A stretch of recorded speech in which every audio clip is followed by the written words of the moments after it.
Oke, bismillahirrahmanirrahim. Assalamualaikum warahmatullahi wabarakatuh. Salam warahmatullahi Oke. wabarakatuh. IPS 2, teman-teman boleh dinyalakan kameranya sebentar. Nanti saya screenshot buat absen.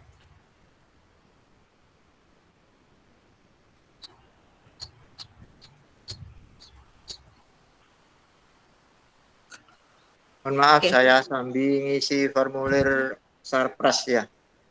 Oke, tidak apa-apa Pak Sugeng. Oke, saya screenshot dulu yang awal, nanti yang akhir tetap saya screenshot. Nah, S2, S2, S2. Oke, jadi pada pertemuan kali ini kita masuk ke bab baru ya, teman-teman. Ke bab 4, yaitu dinamika apa tuh? Bumi sebagai ruang kehidupan.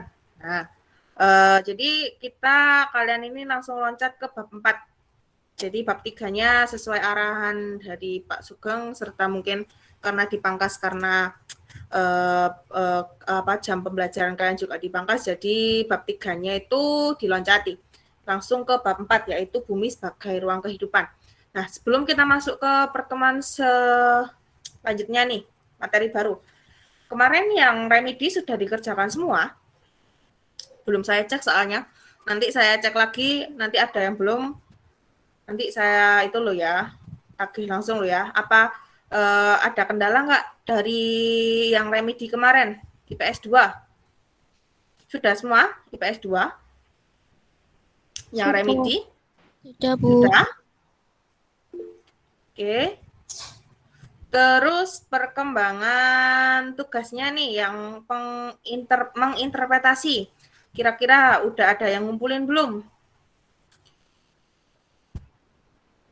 Nah. Belum. Belum? Nah, ini yang udah nih Muhammad Hanif sama Mbak Melani. Nah, kira-kira yang tugasnya interpretasi kemarin ada yang bingung nggak? Dari mungkin masih ada yang bingung, Bu, gimana sih Bu caranya ambil ininya ambil citranya, kira-kira ada yang ini nggak? Ada yang masih bingung nggak? Iya, Bu, nggak paham. Ada yang bingung? Siapa? Boleh ditanyakan. Mumpung kita belum masuk materi selanjutnya loh. Ada yang mau ditanyakan nggak tentang tugas interpretasi? Masih yang kelas ini yang udah ngumpulin masih ada 2. Yaitu tadi Mas Hanif sama Mbak Melani. Nah, yang lainnya nih, kira-kira ada yang ini nggak? Ada yang kurang dipahami nggak dari tugasnya? Silakan Bingung, ditanyakan Bu. dulu. Ya, kenapa Mas Gali? Bingung. Hah? Bingung cara ambil apa ini petanya itu. Di modul ini kamu udah ada, bentar saya share screen dulu. Yang dari HP tah? Iya. Iya.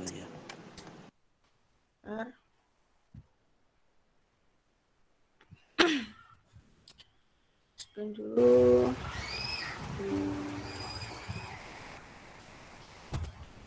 Sudah muncul ya layar laptop saya? Ya, Bu, sudah. Sudah. Nah,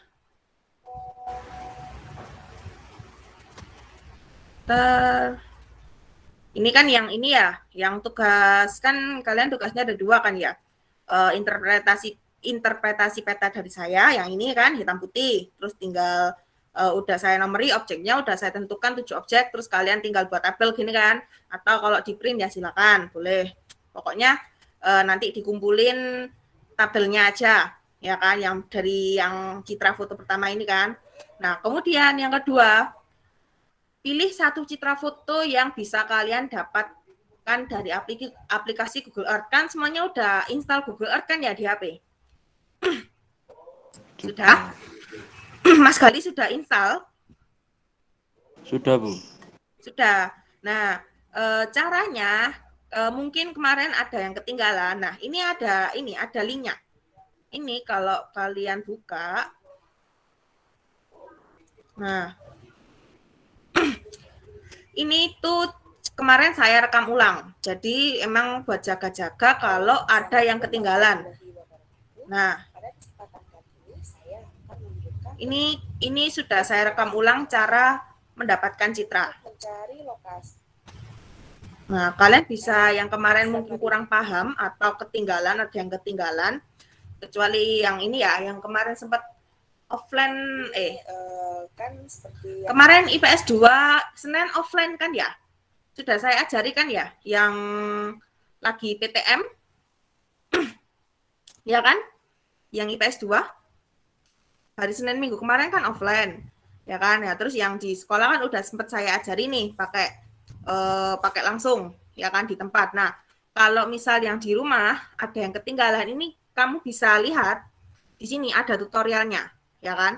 Nah, tutorial cara mendapatkan citra mulai dari awal buka aplikasi sampai kamu memotret citra itu. Dapat citra, udah kamu potret, baru kamu kasih nomor kayak gini.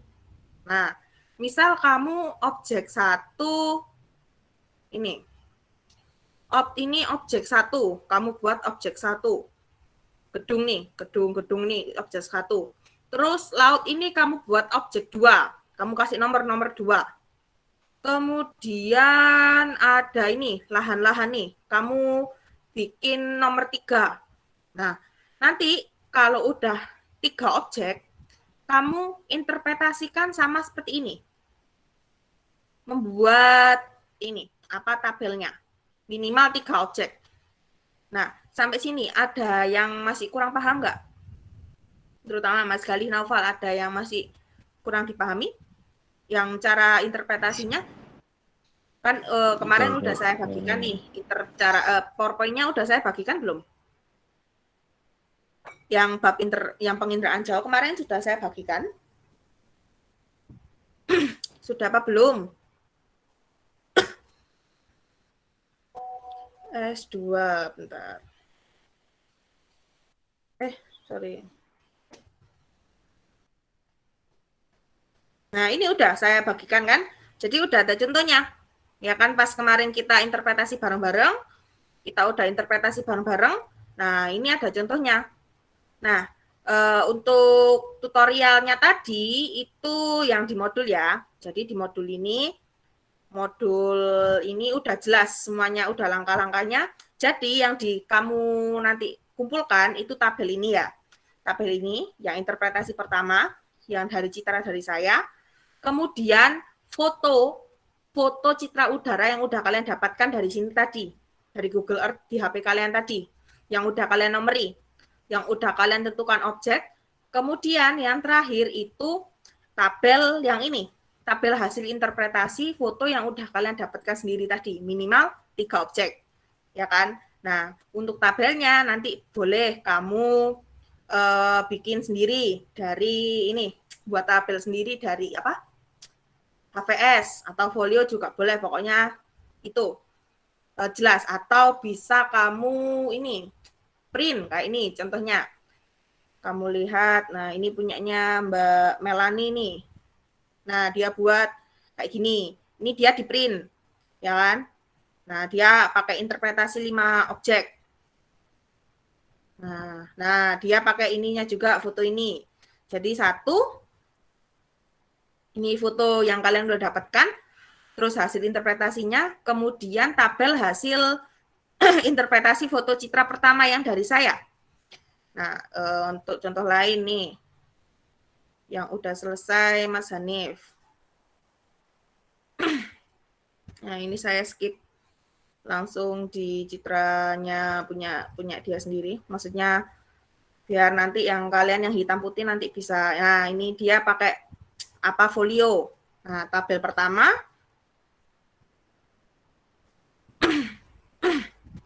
Kemudian tabel kedua, ya kan, hasil punyanya sendiri. Kemudian, nah, ada tabel-tabel itu tadi, ya kan. Terus, nah ini citra fotonya juga dikumpulkan. Nah ini benar, sudah Muhammad Hanif sama Mbak Milenia. Siapa? Sorry. Siapa? Mbak Melani. Nah udah benar. Jadi citra foto terus sama tabel hasil interpretasi. Nah nggak perlu di print nggak apa-apa. Bisa di garisi sendiri lewat HVS atau ini folio. Nah sampai sini ada yang masih bingung nggak, Mas Gali? Sama teman-teman yang lain mungkin boleh ditanyakan. Sudah? Ya. Sudah jelas? Ya. Nah, boleh langsung teman-teman itu ya dicicil karena minggu depan kita rencananya ada ulangan. Ya, udah ulangan. Sebagai ulangan harian nanti kita lewat Google Classroom, ya. Ya, minggu depan apa? Hari ini aja ulangannya. Gimana? Minggu depan apa hari ini? Kuisis lah, Bu. Apa? Enggak kuisis kok. Lewat Google kok Classroom. Saya rencana pakai Google Form aja. Google Form. Nanti nilainya langsung muncul gitu. Sapi. Minggu depan, Bu. Ya, Oke, minggu depan ya. Iya, Bu. Ya, jadi minggu depan itu kan sekaligus deadline ini ya, deadline yang tugas interpretasi. Jadi hari ini yang belum silakan dicicil, ya kan? Biar nanti pas hari H selanjutnya itu kalian nggak maksudnya tugasnya nggak numpuk gitu loh, ya kan? Kan ini kita agak dikejar waktu, soalnya awal Desember kalian harus sudah selesai semua karena udah UAS, ya kan? Nah, sampai sini yang terkait tugas sama remedial sudah semua berarti ya, IPS 2. Nanti yang belum itu loh ya, saya nggak tanggung jawab loh kalau misal nilai rapotnya masih ada yang protes, Bu, kok masih ini. Nah, yang tugas-tugasnya yang lain juga silakan dicermati lagi, apa ada yang belum, ada yang kurang nggak, kalian pastikan lagi, yang belum, yang kurang silakan segera dicicil sebelum rapot besar. Maksudnya rapot besar nanti bukan kenaikan sih, maksudnya pergantian semester.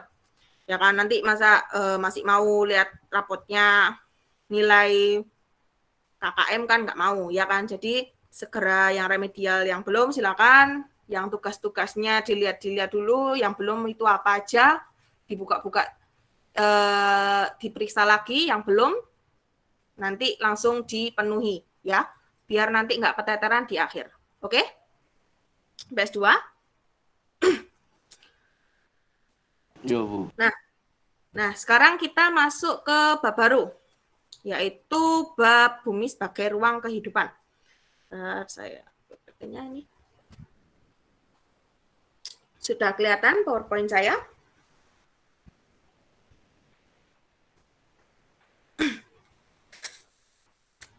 Sudah kelihatan PowerPoint saya, IPS 2? Sudah, Bu. Sudah. Oke, teman-teman boleh boleh dicatat, silakan. Boleh di screenshot juga silakan. Cuma nanti emang saya bakal share cuma maybe ini akhir-akhir nanti sebelum UAS ya. Soalnya memang ada yang materinya ada yang belum saya selesaikan.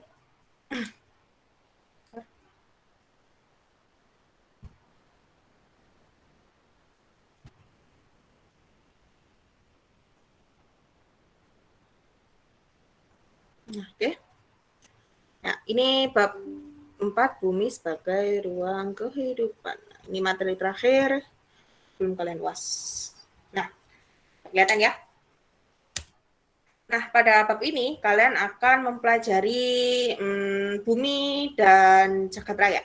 Jadi, antara lain itu ada pembentukan planet bumi, kemudian perkembangan kehidupan di bumi, serta yang terakhir ada rotasi dan revolusi bumi. Nah, yang pertama itu kita ke pembentukan planet bumi. Ya kan, bumi sebagai ruang kehidupan itu pasti ada asal muasalnya. Ya kan, sama seperti manusia, sama seperti hewan tumbuhan lain, ada asal muasalnya. Seperti tidak terkecuali bumi. Nah, sebelum kita masuk ke pembentukan bumi itu kan merupakan bagian dari tata surya, jagat raya. Nah, di sini kita akan mempelajari terlebih dahulu teori pembentukan tata surya atau jagat raya.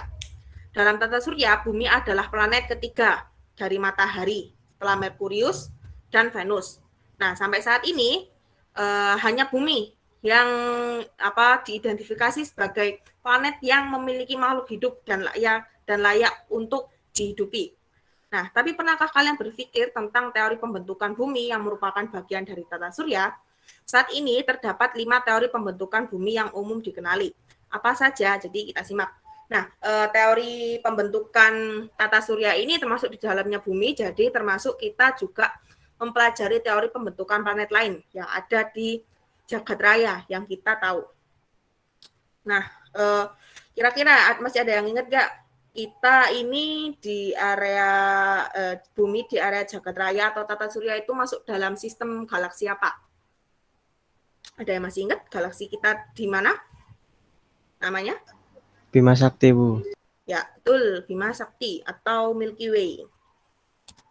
Nah, ada 5 teori pembentukan tata surya, yaitu teori pasang surut, teori ledakan besar atau Big Bang, teori kabut nebula, teori planetesimal, dan teori bintang kembar. Yang pertama adalah teori pasang surut atau tidal. Nah, teori pasang surut ini mengemukakan bahwa di suatu waktu ada sebuah bintang besar mendekati matahari dalam jarak dekat dan menyebabkan terjadinya pasang surut pada tubuh matahari yang saat itu masih berupa gas. Jadi, bintang tersebut mendekat, akan terbentuk gelombang raksasa pada tubuh matahari yang disebabkan oleh gaya tarik bintang. Nah, setiap bintang, seperti yang kalian tahu, sama seperti benda lainnya, dia itu memiliki gaya gravitasi, termasuk matahari yang pada saat itu masih berupa gas, serta bintang lain yang mendekati matahari. Nah, gaya gravitasi ini akan membentuk suatu gelombang yang akan mencapai ketinggian yang luar biasa dan menjauh dari inti matahari menuju bintang yang mendekat tersebut. Gelombang yang membentuk lidah pijar ini akan mengalami perapatan gas hingga terpecah menjadi planet. Nah, jadi ini seperti pasang surut, ya kan? Kalian kalau tahu konsepnya pasang surut berarti push and pull, artinya tarik dorong, saling tarik mendorong, yang mana di sini itu menyebabkan gelombang. Ya kan, gelombang di sini karena matahari pada saat itu masih berupa gas. Nah, kalau kalian lebih perhatikan, ini ilustrasinya seperti ini. Nah, ini yang oranye ini matahari, kemudian ada bintang yang mendekat. Karena adanya gaya gravitasi, mereka itu saling tarik-menarik, push and pull, jadi tarik dorong. Nah, itu menyebabkan gelombang yang dihasilkan oleh gaya tarik-menarik. Jadi, matahari yang saat itu masih berupa gas, dia itu partikelnya tertarik oleh bintang ini, ya kan, dan membentuk suatu gelombang. Nah, gelombang ini yang akan memadat menjadi planet-planet yang kalian tahu saat ini. Ada Merkurius, Bumi, Mars, dan planet lain, serta benda-benda lain. Misal ada satelitnya, kemudian meteoroidnya, dan benda lain yang kita kenal sebagai salah satu sistem di jagat raya. Selanjutnya, ada teori ledakan besar atau Big Bang. Nah, ini salah satu teori yang mungkin tidak asing bagi kalian. Ya, teori ini menyebutkan bahwa bumi terbentuk selama puluhan miliar tahun. Mulanya terdapat gumpalan kabut yang berputar pada porosnya. Jadi pada awal jagat raya, teori Big Bang itu mengatakan hanya ada satu titik, ya kan? Nah, satu titik itu berputar pada porosnya dan menyebabkan bagian-bagian kecil dari, ada yang, oke.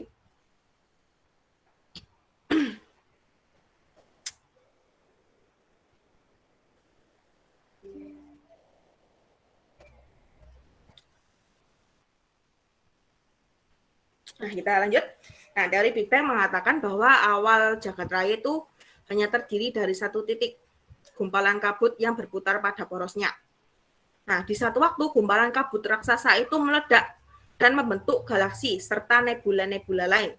Selama kurang lebih dari 4,6 miliar tahun, nebula itu terus membeku dan membentuk galaksi Bima Sakti yang ada di dalamnya terdapat di tata surya.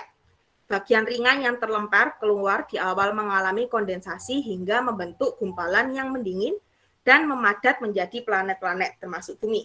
Nah, untuk lebih jelasnya kalian lihat ilustrasi ini. Nah, itu salah satu ilustrasi Big Bang. Nah, di layar kalian gerak kan ya? Gerak di layar kalian. Ilustrasinya gerak. Oke.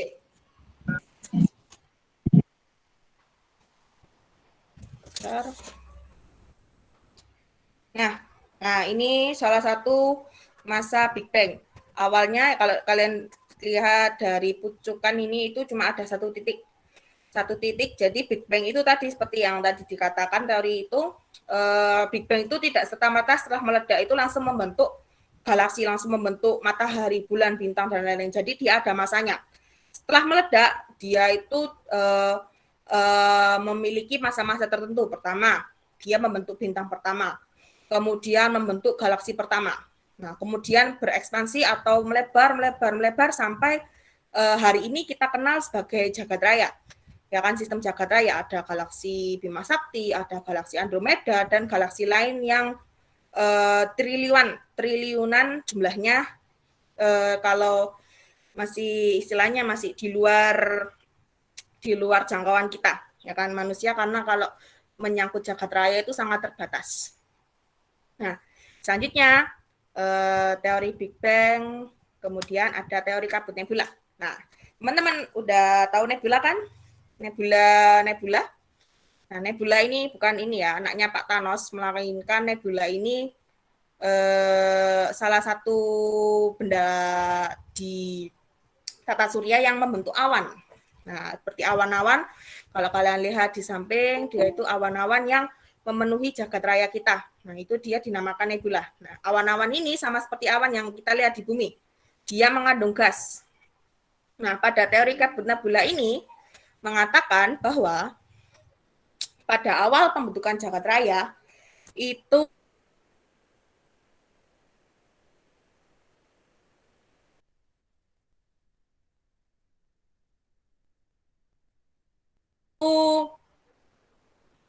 terdapat gas yang berkumpul menjadi kabut. Nah, proses perputaran ini mengakibatkan materi kabut di bagian khatulistiwa terlempar dan berpisah, kemudian memadat sehingga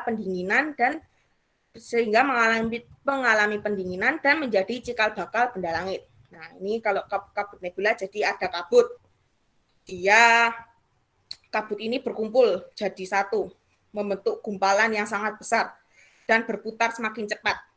Sehingga bagian tengahnya itu ada yang terlempar, dan bagian tengah yang terlempar itu adalah cikal bakal benda langit yang kita ketahui sebagai planet, kemudian satelit, dan benda langit lain karena dia sudah mengalami pendinginan. Nah, kalau kalian lihat di animasi seperti ini, nah kalau ini kabut nebulanya ya, nah, dia berputar sangat cepat. Kemudian suatu saat, nah kalian bisa lihat di area tengah kabut nebula itu dia terlepas. Nah, dia terlepas ini, dia akan menjadi salah satu cikal bakal planet, salah satunya bumi kita, karena dia sudah mengalami pendinginan, membeku, jadi membuat benda-benda langit mengeras. Oke, selanjutnya kita ke teori selanjutnya, yaitu teori planetesimal. Planetesimal ini menyebutkan bahwa matahari tersusun dari gas yang bermassa besar. Pada satu titik, bintang lain berukuran hampir sama melintas dekat dengan matahari, sehingga hampir terjadi tabrakan.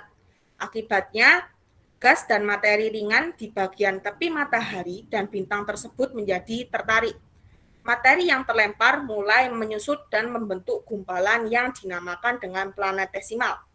Planetesimal tersebut mendingin dan memadat hingga akhirnya menjadi planet-planet yang mengelilingi matahari. Nah, ini kalau teori planetesimal bisa kalian lihat, dia hampir sama dengan teori ini, pasang surut. Kalau pasang surut dia ada bintang yang mendekat, ya kan? Nah, bintang yang mendekat ini dia tidak diketahui ukurannya seberapa.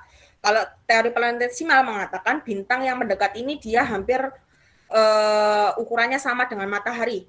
Ya kan, kalau tadi yang pasang surut dia itu cuma dekat tapi cuma berjarak. Kalau planetesimal ini bintangnya itu hampir mendekat, hampir menabrak matahari, alias nyerempet gitu kan. Nah, kemudian itu membentuk gas. Dan materi yang terlempar mulai menyusut dan membentuk gumpalan-gumpalan yang dinamakan dengan planetesimal yang menjadi cikal bakal planet kita. Nah, untuk ilustrasinya seperti ini.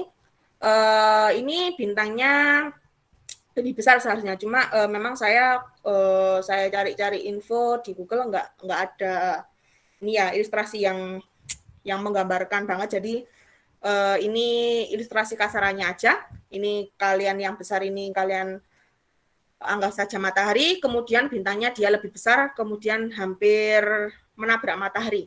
Ya kan, hampir menabrak matahari yang menyebabkan partikel-partikel lain itu terlempar dan itu akan mendingin menjadi planetesimal yang menjadi cikal bakal planet bumi serta planet lain yang ada di jagat raya. Selanjutnya, kita masuk ke teori bintang kembar. Nah, teori ini menurut ahli astronomi Raymond Arthur Layton, menurutnya galaksi merupakan kombinasi dari bintang kembar. Salah satu bintang tersebut meledak dan menyebabkan banyak material yang terlempar, karena bintang yang tidak meledak memiliki gaya gravitasi yang kuat. Sebaran pecahan ledakan bintang lainnya mengelilingi bintang tersebut. Nah, jadi teori bintang kembar itu ada di awal mula jagat raya itu ada 2 bintang saja. Jadi salah satu bintang itu tersebut meledak. Nah, bintang yang tidak meledak itu adalah matahari yang kita kenal. Sedangkan bintang yang meledak itu menjadi beberapa pecahan partikel yang akan mengelilingi bintang yang tidak meledak tadi, yaitu matahari, karena memiliki gaya gravitasi yang lebih kuat. Jadi itulah kenapa partikel-partikel dari bintang yang meledak tadi itu mengelilingi matahari. Seperti kalau kalian lihat orbit-orbit yang ada di galaksi kita, ya kan kita kan mengelilingi matahari bersamaan dengan ini planet lain. Jadi anggapan di teori bintang kembar itu kita adalah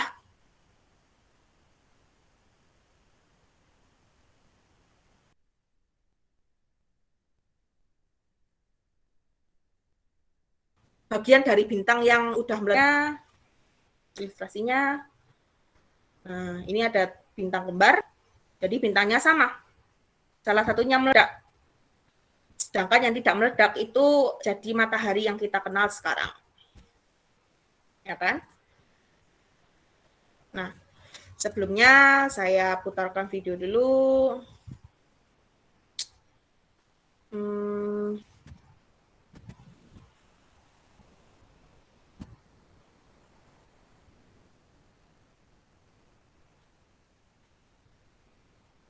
Nah, ini adalah salah satu video tentang pertanyaan kira-kira apa sih yang ada sebelum Big Bang. Nah, kita bahas Big Bang ya, salah satu teori yang mungkin tidak asing bagi kalian.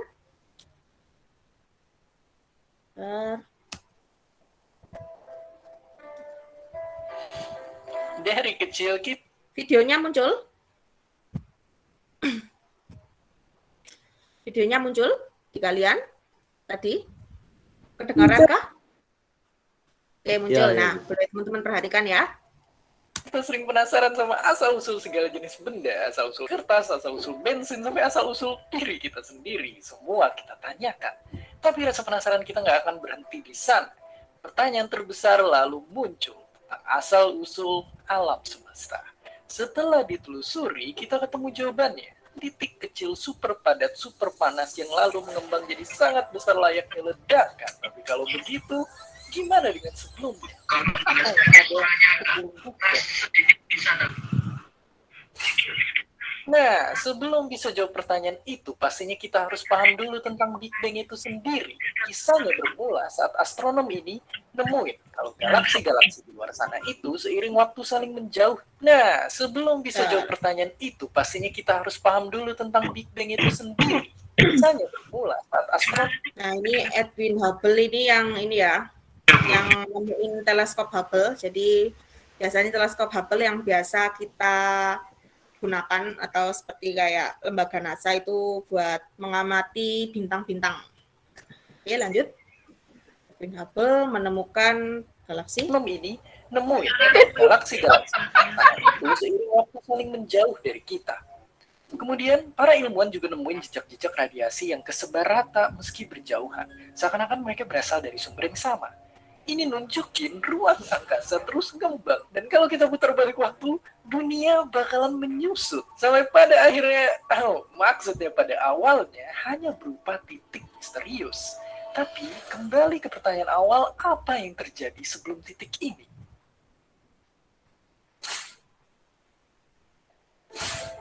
Nyatanya ini masih menjadi misteri.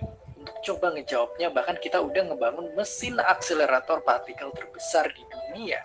Bentuknya itu kayak terowongan melingkar di bawah tanah yang kelilingnya bukan 10 meter, bukan 100 meter, tapi 27 km, alias kita bisa ngejajarin 85 lapangan sepak bola di tengahnya. Tapi udah gini pun, pengetahuan kita tentang awal mula alam semesta ibarat puzzle yang masih jauh dari selesai. Makanya balik ke pertanyaan tadi, bahkan para fisikawan terbaik pun punya jawaban berbeda-beda. Kenapa bisa begitu? Untuk bisa ngelihat alasannya, kita mesti tahu dulu sebenarnya apa wujud dunia ini. Banyak dari kita nganggap dunia itu berisi objek-objek yang saling tarik-menarik. Tapi kemudian Einstein menantang anggapan itu. Dunia kita itu ternyata seperti kain. Einstein juga nemuin kalau ternyata ruang dan waktu itu bukan benda yang terpisah, tapi satu kesatuan dalam bentuk kain ini. Dan kalau ada benda yang berat, ia bisa bengkok dan bikin efek gravitasi. Kain yang dinamakan ruang waktu ini terbentuk saat Big Bang. Jadi sebelum Big Bang bahkan waktu itu sendiri belum ada. Bayangin ini ibarat kita ada di pusat kutub selatan. Dan selayaknya nggak ada yang lebih selatan lagi dari pusat kutub selatan. Jadi nggak ada yang namanya waktu sebelum Big Bang. Tapi sekarang coba kita lihat hipotesis alternatifnya. Beberapa orang nggak sepakat sama teori Big Bang karena masih belum jelas apa yang bikin titik ini tiba-tiba mengembang. Makanya ada konsep yang bilang bahwa titik ini ternyata berasal dari alam semesta yang pernah ada dan menyusut, menjadi black hole, melahap seluruh dunia, dan runtuh menjadi sang titik misterius yang lalu kedorong untuk ngembang dan ngulang semuanya lagi dari awal.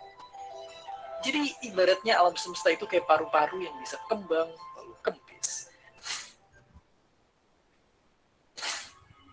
Namun siklus alam semesta seperti di teori Big Bounce juga masih didebatin. Tapi sekarang ada model baru yang bilang kalau sebelum Big Bang kita akan ketemu dalam tanda kutip kuburan alam semesta sebelumnya. Di sini, alam semesta mirip siklus juga. Bedanya ruang angkasa tetap mengembang terus-terusan sampai seluruh alam semesta jadi sangat besar, dingin, gelap, dan sepi. Lubang hitam di mana-mana dan gak kehitung berapa triliun tahun para lubang hitam ini akan nguap sambil mancarin radiasi. Itulah yang diklaim ditemuin sama fisikawan pemenang Nobel satu ini. Artinya, mungkin aja itu adalah sisa-sisa dari black hole dari alam semesta sebelum kita. Jadi pada akhirnya pertanyaan ini jadi salah satu misteri terbesar umat manusia yang belum terpecahkan. Tapi yang jelas, majuin umat manusia itu bisa dilakuin lewat berbagai cara. Sebagian melakukannya dengan melihat ke depan dan ngembangin berbagai teknologi untuk bikin kita makin berjaya. Dan sebagian sisanya dengan melihat ke belakang untuk benar-benar belajar dan memahami posisi kita di jagat raya semesta ini. Dan seperti biasa, terima kasih.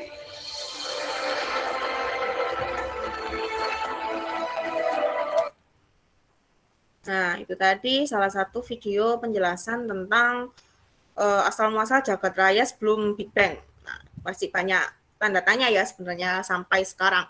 Jadi memang meski sudah maju, masih banyak pertanyaan lain tentang jagat raya, termasuk di dalamnya itu bumi kita sebagai salah satu planet yang mendiami tata surya.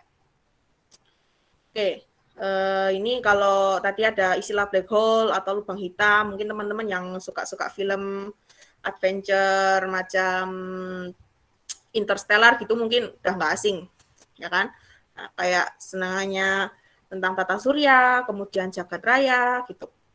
Nah, selanjutnya kita setelah mempelajari nih teori tata surya, pembentukan tata surya, kita akan masuk ke teori pembentukan bumi. Nah, dari kondisi bumi pada awal terbentuknya itu berbeda dengan kondisi yang kita tahu sekarang. Jadi setelah tadi nih, salah satu misal setelah Big Bang tadi, terbentuknya bumi itu tidak serta-merta langsung ada laut, kemudian ada daratan Indonesia, kemudian ada daratan benua Asia, Eropa, dan lain-lain. Jadi pada saat itu, bumi itu masih homogen atau seragam, tanpa benua dan samudra, masih kosong melompong. Jadi unsur yang ada di dalamnya itu cuma terdiri dari silikon, oksida besi, magma, dan sebagian kecil berupa unsur kimia lain. Nah, jadi memang pada saat ini belum ada kehidupan ya. Jadi bumi saat itu tuh masih istilahnya baru fresh habis dibentuk oleh Yang Maha Kuasa, itu masih belum ada kehidupan karena masih belum bisa menyokong kehidupan, ya kan, masih belum ada air, masih belum ada oksigen dan lain-lain. Nah, selanjutnya ini akan dijelaskan beberapa teori pembentukan permukaan bumi yang sehingga menjadi muka bumi yang kita lihat pada hari ini. Nah, ini menurut beberapa ahli ada 5, yaitu teori 2 benua, kemudian teori kontraksi dan pemuaian, teori konveksi, teori pengapungan benua, dan teori lempeng tektonik. Nah, yang pertama adalah teori 2 benua. Teori ini menyebutkan bahwa bumi itu pada awalnya itu hanya terdiri dari 2 daratan besar atau benua, yaitu benua Laurasia yang ada di utara dan benua Gondwana yang ada di selatan. Nah, kedua benua ini terus mengalami pergerakan ke arah ekuator, itu arah tengah ya, kemarin 0 derajat. Arahnya ini, tepatnya arah Indonesia kita. Kedua benua ini terus mengalami pergerakan ke arah ekuator hingga pada akhirnya terpecah menjadi beberapa lebih kecil. Nah, kalau kalian lihat di sini, benua di utara, Laurasia, dia itu terpecah jadi benua Eurasia. Eurasia ini Eropa dan Asia. Kemudian bagian dari benua Amerika bagian utara. Ya kan kalau kalian masih kemarin masih ingat yang peta dunia itu, benua Amerika kan ada 2 bagian ya, benua Amerika bagian utara sama bagian selatan. Nah, Laurasia ini dia terpecah jadi Amerika bagian utara. Kemudian benua Gondwana ini dia terpecah jadi area benua Amerika bagian selatan, kemudian benua Afrika, kemudian area benua Asia Selatan, yaitu ada India, serta Australia. Nah, jadi kalau dari 2 benua, awalnya ada 2, Laurasia sama Gondwana. Laurasia dia bentukannya mecah lagi jadi Asia, Eropa, sama benua Amerika bagian utara. Kemudian Gondwana dia terpecah jadi Amerika bagian selatan, Afrika, kemudian Asia bagian selatan, yaitu India, serta benua Australia. Nah, kalau kalian lihat seperti ini, contohnya yang di atas ini Laurasia, yang di bawah ini Gondwana. Ya, yang Laurasia dia pecah jadi area benua Amerika bagian utara, kemudian Asia Eropa di sini, ya kan? Kemudian yang selatan nih di arah ekuator, kita ekuatornya tengah gini kan, ada Afrika, kemudian Amerika bagian selatan, kemudian Australia. Ya. Selanjutnya ada teori kontraksi dan pemuaian. Teori ini menyebutkan bahwa bumi itu terus mengalami penyusutan dari masa ke masa karena adanya proses pendinginan. Akibat dari proses penyusutan ini, permukaan bumi mengkerut dan terbentuklah relief berupa gunung, lembah, dan dataran. Analogi teori ini diadopsi dari perandaian dari kulit buah apel yang mengering lama-kelamaan. Dari teori ini dapat dijelaskan mengenai proses terbentuknya lipatan pada permukaan bumi. Namun teori ini belum menjelaskan proses terbentuknya daerah-daerah tekanan pada bumi. Nah, untuk lebih jelasnya kalian lihat animasi ini. Nah, teori kontraksi dan pemuaian dia mengatakan kalau kulit bumi itu semakin lama semakin mengkerut. Jadi kalau kalian lihat di sini, nah dia mengkerut karena mengalami pendinginan. Nah, setelah ini udah, kita langsung ke teori selanjutnya ya. Teori selanjutnya itu adalah teori konveksi. Teori ini menyebutkan bahwa arus konveksi dari dalam mantel bumi yang terdiri dari massa berupa lava.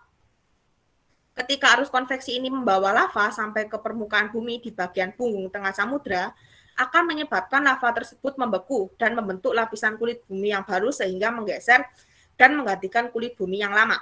Teori ini didukung dengan adanya bukti bahwa terdapat bagian mid-ocean ridge itu sendiri. Mid-ocean ridge itu area punggung tengah samudra, seperti di di Samudra Atlantik dan Samudra Pasifik. Selain itu, berdasarkan sebuah penelitian mengenai umur laut yang dibuktikan bahwa semakin jauh dari punggung tengah samudra, umur batuan-batuannya itu semakin tua. Nah, untuk lebih jelasnya, kalian lihat animasi ini. Nah, ini teori konveksi. Jadi konveksinya dari lava, naik.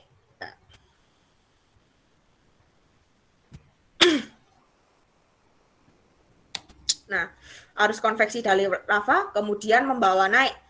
Nah, ini dia membentuk punggung tengah samudra. Jadi dia seperti kalau muncul dia itu memperbarui area yang batuan di area punggung tengah samudra ini.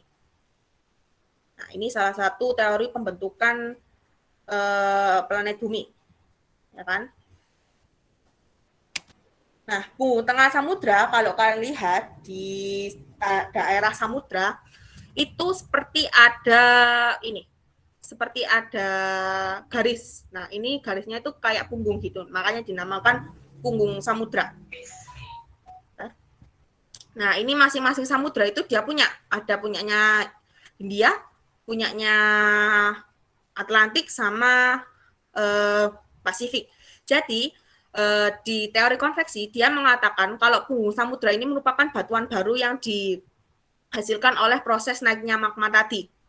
Ya kan? Jadi semakin ke sana, semakin menjauh dari punggung samudra, dia itu batuannya itu umurnya semakin tua.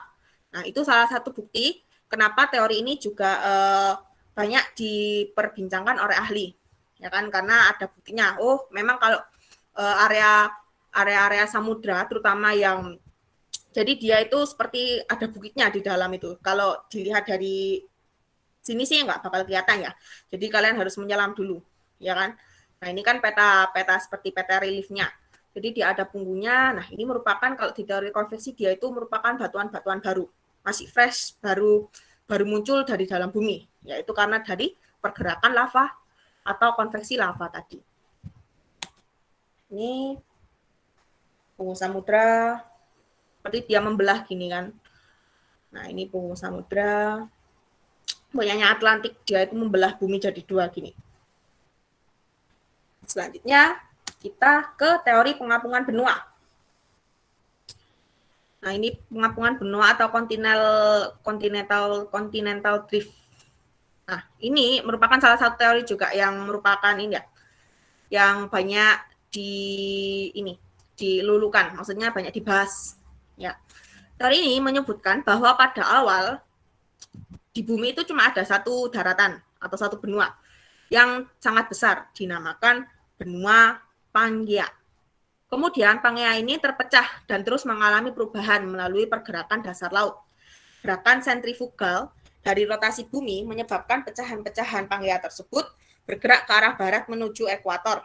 Teori ini didukung dengan bukti bahwa terdapat kesamaan garis pantai, batuan, serta fosil antara Afrika bagian barat dengan Amerika Selatan bagian timur. Jadi, teori pengapungan benua awalnya di bumi cuma ada satu daratan yang sangat luas, namanya Pangea. Jadi, lama-kelamaan dia itu saling berpisah, saling bergeser, ya kan? Karena pergerakan dasar laut. Nah, lebih jelasnya kalau lihat animasi ini.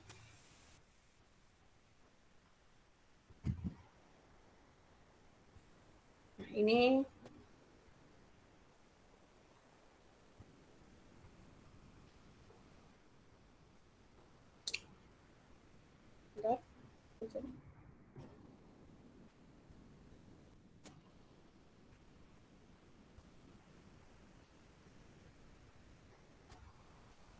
Nah, ini satu benua yang kemudian terpecah jadi benua-benua lain. Afrika, kemudian ada yang menyatu dengan Asia, kemudian ada yang menjadi satu dengan benua Amerika. Nah, dia ini karena adanya pergeseran area lempeng lautnya. Kalau di teori ini. teori benua Pangea ini. Halo.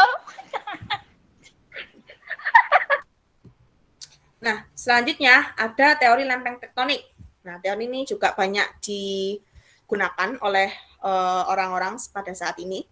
Teori ini menyebutkan bahwa kulit bumi terdiri atas beberapa lempeng tektonik yang berada di atas lapisan astenosfer. Lapisan astenosfer ini lapisan yang ada di antara kerak bumi dan lapisan mantel bumi.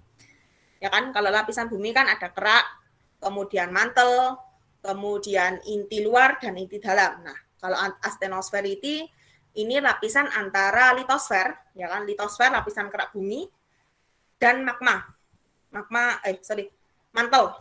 Nah, lempeng-lempeng ini membentuk kulit bumi selalu bergerak karena adanya pengaruh arus konveksi dari lapisan astenosfer.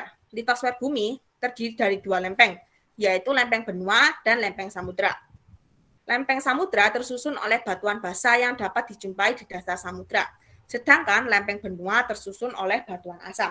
Nah, di teori lempeng tektonik ini kalian akan mengenal namanya lempeng samudra dan lempeng benua. Lempeng samudra ya yang ada di samudra, punyanya lempeng samudra Pasifik. Kemudian lempeng benua ya ada lempeng benua punyanya daratan. Nah, seperti lebih lanjutnya ada pembagian lempengnya seperti di gambar ini.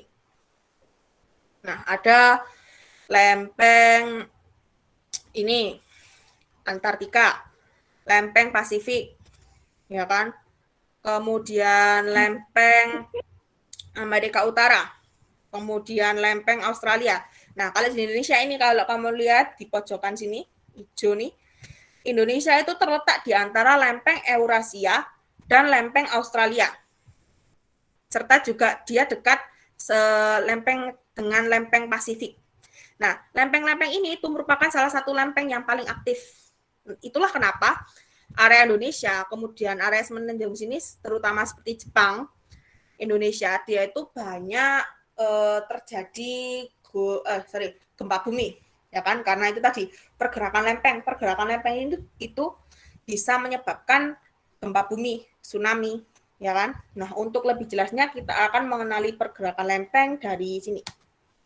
Nah, pergerakan lempeng itu ada 3, yaitu konvergen, divergen, dan transform.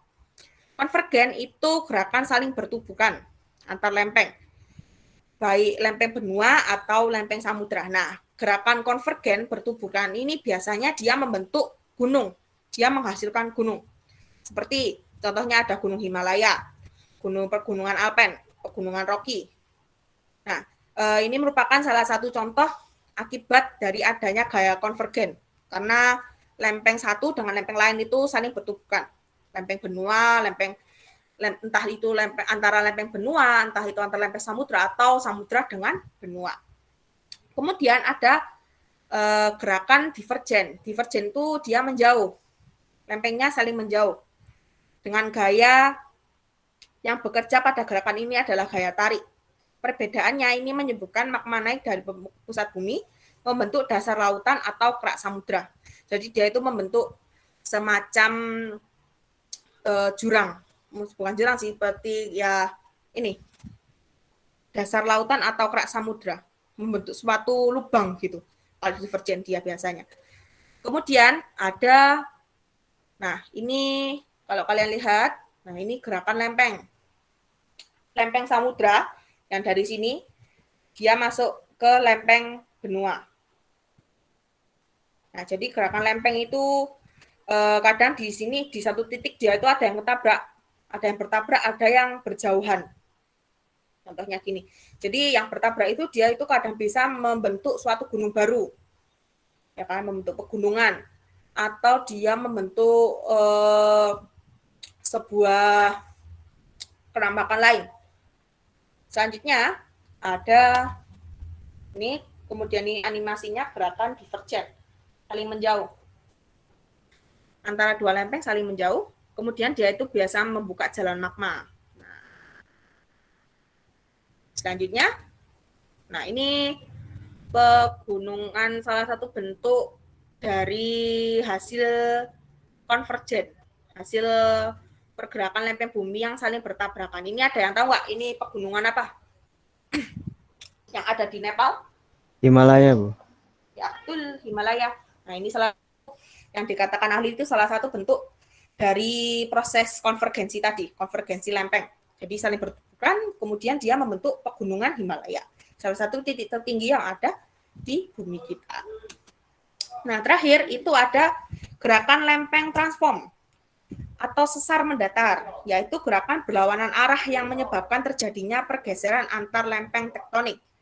Nah, ini jadi kalau tadi diingat-ingat kalau konvergen dia itu saling bertabrakan, saling tumbuk-menumbuk, divergen dia saling menjauh, kalau transform atau sesar itu dia saling bergesekan.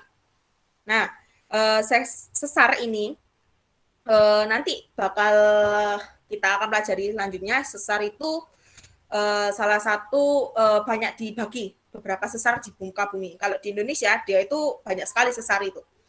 Ada sesar apa ya, saya lupa. Oh, lumayan banyak kok. Nanti next time kita bahas sesar sebentar kalau ada waktu.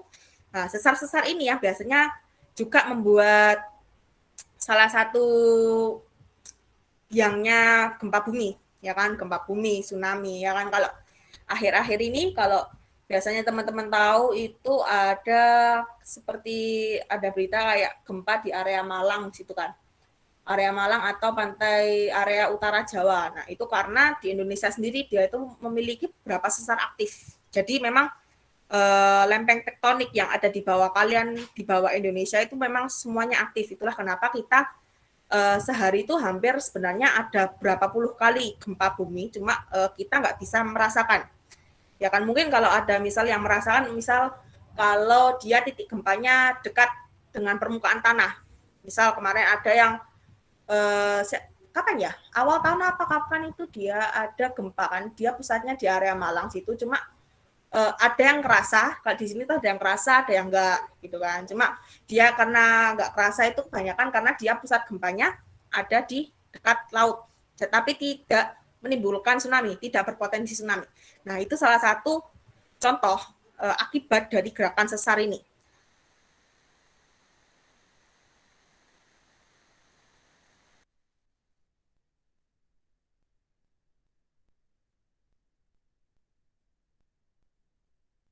Jadi saling menggesek.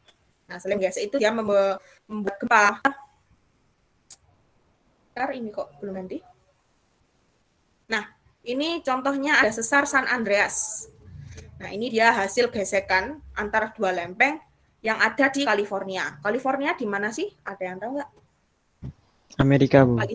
Ya, Amerika Serikat, betul.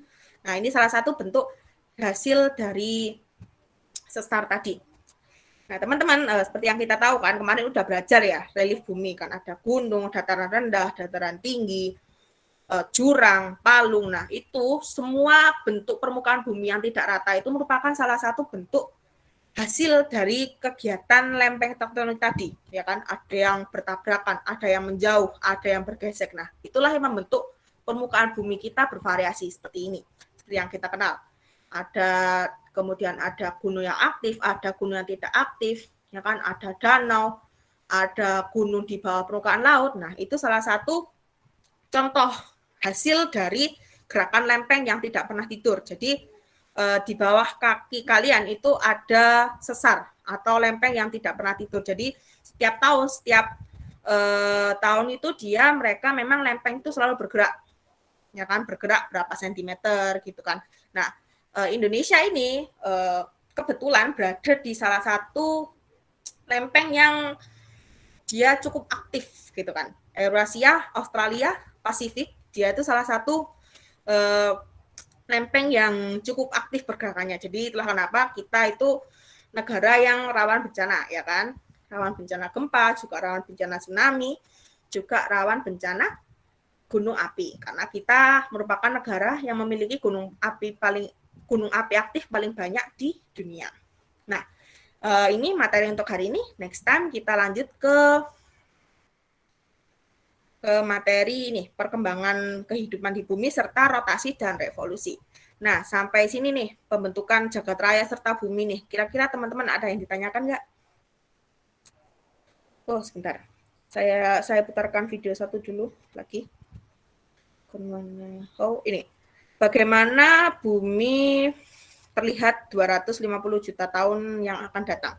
Nah, tadi kan udah disinggung kalau awalnya bumi itu berasal dari satu daratan, ya kan, satu daratan atau dua daratan besar. Nah, suatu saat karena yang tadi udah kalian simak, kalau lempeng itu selalu bergerak, artinya daratan kita itu bergerak, selalu bergerak, tidak terasa oleh kita. Nah, mungkin suatu saat di berjuta-juta tahun yang akan datang itu bisa saja kita tiba-tiba menjadi ada di area kutub utara. Indonesia ada di kutub utara, atau tiba-tiba kita bisa saja jadi satu dengan benua Amerika, ya kan, tidak tahu karena lempeng itu terus bergerak, jadi kita tidak tahu arahnya kemana. Jadi coba kita lihat lagi video yang terakhir ini. Bagaimana bumi terlihat 250 juta tahun dari sekarang. Oke. Bisa kalian simak ya.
Nah, ini dia kalau di video ini bilangnya how Earth will look.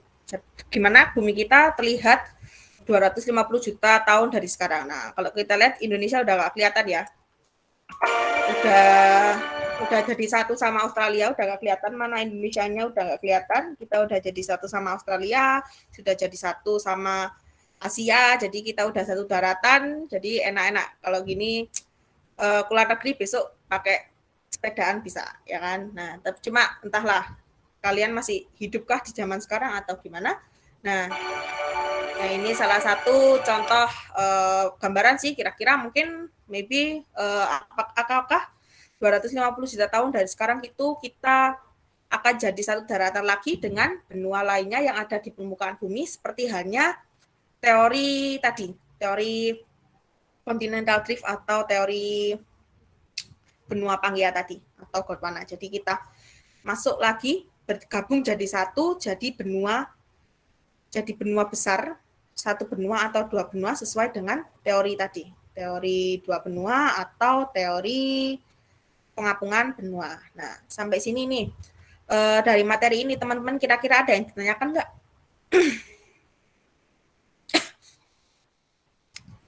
Gimana IPS berapa ini? IPS 2, udah ditanyakan lagi? Saya Bu. Ya, gimana? Silakan mau tanya apa? Kan itu lempengnya bergerak terus ya Bu. Itu Ya. dampaknya buat kelangsungan di bumi itu baik atau buruk, atau sama apa yang terjadi jika lempeng itu bergerak terus? Nah, oke, bagus. Absen 26 Ada bencana ya. kah atau apa gitu? Oke, Mas Nabil. Absen 26. Oke. Saya kasih nilai dulu. IPS 2 ya? Nabil 26. Bentar, saya kasih nilai partisipasi dulu. Yang mau tanya lagi silakan. Nabil. Nah, jadi Mas Nabil, sebenarnya ini ya, kalau pergeseran benua itu pasti ada efek. Maksudnya efek di sini tuh ada efek plus minus. Artinya dia itu bersifat membangun sekaligus menghancurkan, ya kan? Jadi imbang. Semua kehidupan di bumi itu imbang. Konsepnya kan gitu. Nah, pergeseran benua atau pergerakan lempeng itu salah satu wujud dari itu tadi. Ada yang dihancurkan, tapi juga dia itu ada yang dibangun, gitu kan? Nah, planet bumi kita sendiri itu tadi efeknya bagi kehidupan kita yaitu tadi kita akan merasakan beberapa bencana seperti gempa bumi. Kemudian maybe berapa ratus tahun lagi, maksudnya 200 tahun ke depan atau berapa puluh tahun ke depan mungkin ada gunung api baru. Misal gunung apinya muncul dari permukaan laut. Nah, itu merupakan salah satu contoh ini bentuk dari efek pergerakan lempeng tadi. Nah, kalau kalian pernah tahu ini apa sih Gunung Anak Krakatau, ya kan? Gunung Anak Krakatau itu kan dulu kan sebenarnya kan Gunung Krakatau yang meletus, ya kan? Tapi di beberapa literatur yang saya baca, Anak Krakatau yang kamu lihat di Selat Sunda di antara Pulau Sumatera dan Jawa itu merupakan gunung yang tumbuh. Artinya dia itu akan terus tumbuh mungkin di masa-masa setelah kita nanti mungkin berapa ratus tahun lagi dia itu tidak akan sebesar sekarang, mungkin dia akan jauh lebih besar. Nah, itu salah satu contoh bentuk kalau bumi kita itu berkembang, terus berkembang meskipun suatu saat akan ada gunung lain yang meletus, akan ada gunung lain yang menghilang. Seperti contohnya, kalau kalian lihat Danau Toba, ya kan, tahu ya Danau Toba di Pulau Samosir. Nah, itu awalnya dia itu kan salah satu gunung paling besar yang ada. Mungkin salah satu letusan gunung paling dahsyat itu di masa sebelum kita. Sebelum mungkin maybe kalau ibu tidak salah sekitar masa-masa sebelum adanya manusia, sekitar maybe mungkin masa masa Jurassik, masa-masa hewan-hewan purbakala gitu kan. Nah, itu salah satu gunung yang letusannya itu saking dahsyatnya, dia itu membentuk sebuah danau atau kaldera yang bisa kalian lihat itu sebuah danau. Danau Toba yang kalian lihat itu awalnya itu gunung. Nah, saking besarnya letusan gunung di Toba itu, Gunung Toba itu dia membentuk suatu danau. Jadi dia gunungnya itu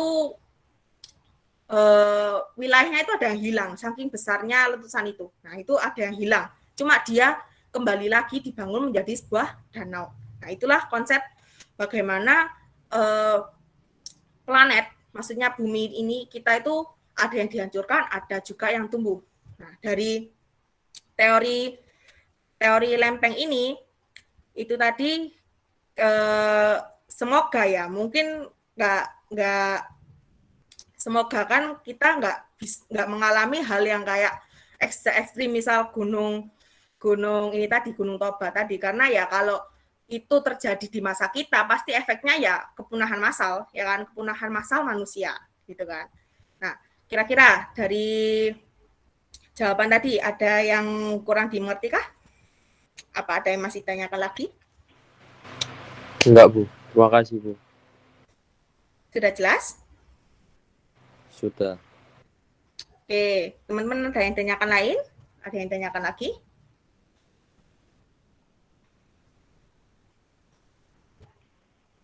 Yang lainnya boleh silakan yang mau tanya.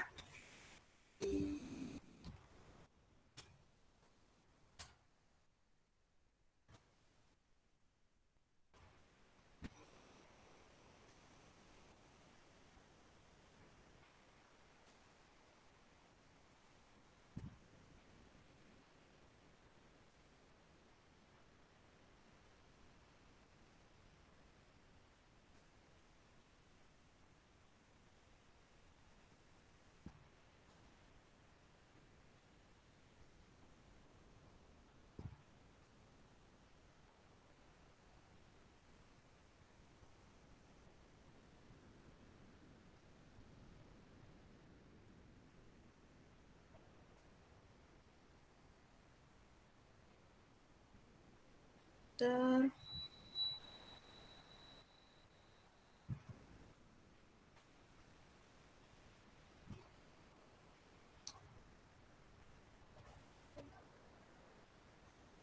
Nah, oh sorry tadi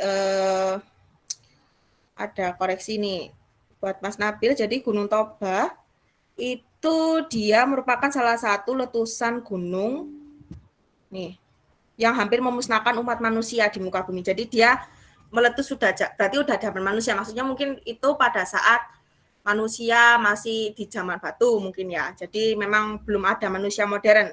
Jadi dia ini masa sebelum manusia modern. Nah, dia letusannya, nah ini awalnya itu ini awalnya bukan Danau Toba seperti yang kita lihat. Dia awalnya gunung gini. Nah, kemudian meletus, saking besarnya letusannya dia itu sampai membuat kaldera. Nah, kaldera ini hasil dari ini.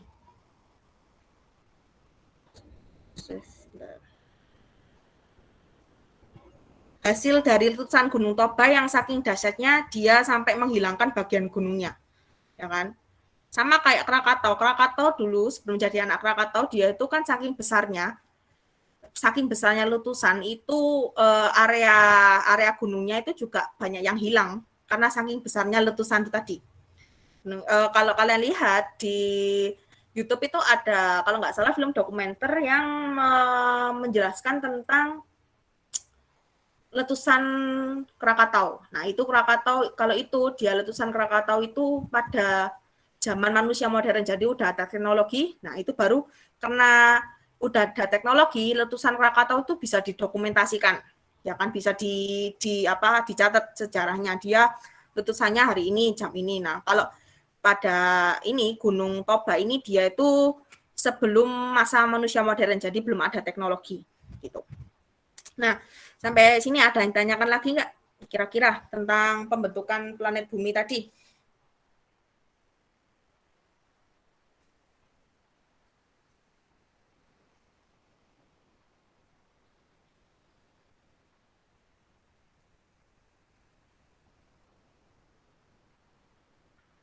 Sudah? Tidak ada yang ditanyakan lagi? Teman-teman IPS 2? Saya stop presenting dulu. Nah, kalau udah tidak ada yang ditanyakan, kalian boleh buka LKS-nya. LKS modul. Saya kasih tugas. Oke, IPS 2. Sudah dibuka Ya, Bu. LKS-nya, boleh ditandai dulu. Halaman berapa, Bu? Nah, Tugas lagi, Bu. iya dong. Duh, tambah Ibu. Oh iya, jangan lupa ya, berarti minggu depan kita ulangan. Oke? Ya, Bu. Dikit ya, Bu, Oke, tugasnya, Bu. bentar. Jangan banyak-banyak, Bu, tugasnya, Bu. Oh, dikit Lagi lah. banyak tugas, Bu. Kita kebanyakan, Bu. Kemarin makanya saya bilang kan segera dicicil karena masih banyak tagihan lain. Iya, Bu. Bu, itu untuk yang Ya. pencitraan sendiri itu objeknya harus 5 atau boleh 4, Bu? Yang dari foto kamu sendiri, tah? Iya, yang dari foto saya sendiri. Minimal 3. 3, Ren. Oh, minimal 3. Oh ya, Iya, makasih, minimal Bu. 3. Iya. Itu cuma tabelnya aja saya buat 5. Tapi minimal 3 terserah. Tugas kelas. Dikit ya, Bu. Tugas LKS modul halaman.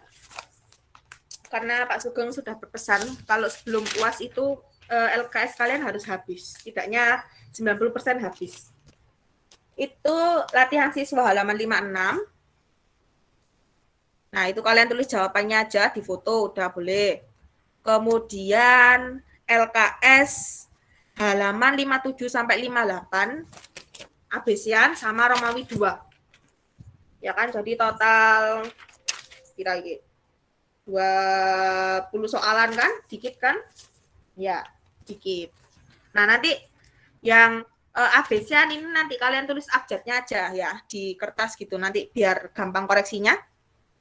Terus udah itu aja. Tugasnya itu latihan siswa halaman 56. Kemudian uji kompetensi yang ABC-an halaman 57 sama 58, ABC-an sama Romawi 2. Oke? Saya upload di Google Classroom seperti biasa ya. Tugas 1 modul bab 4. Nah, ini hitungannya kalian udah mengerjakan 2 tugas. Tugas 1 dan 2. Nah, jadi sekalian, apa masih kurang? Sudah, Bu, sudah cukup. Sudah. Cukup. Bu. Oke, saya kasih tenggat waktu sekitar ini. Apa sih kalau enggak, maksudnya ada yang lewat, enggak apa-apa, cuma ya itu kalau kebanyakan ditumpuk nanti yang lainnya takutnya keteteran. Oke, sudah saya upload, boleh segera dicicil sama yang interpretasi. Minggu depan kalian offline apa online? Bentar, saya dulu. Besok Selasa, Bu. Enggak, minggu depan. Enggak tahu. PTM.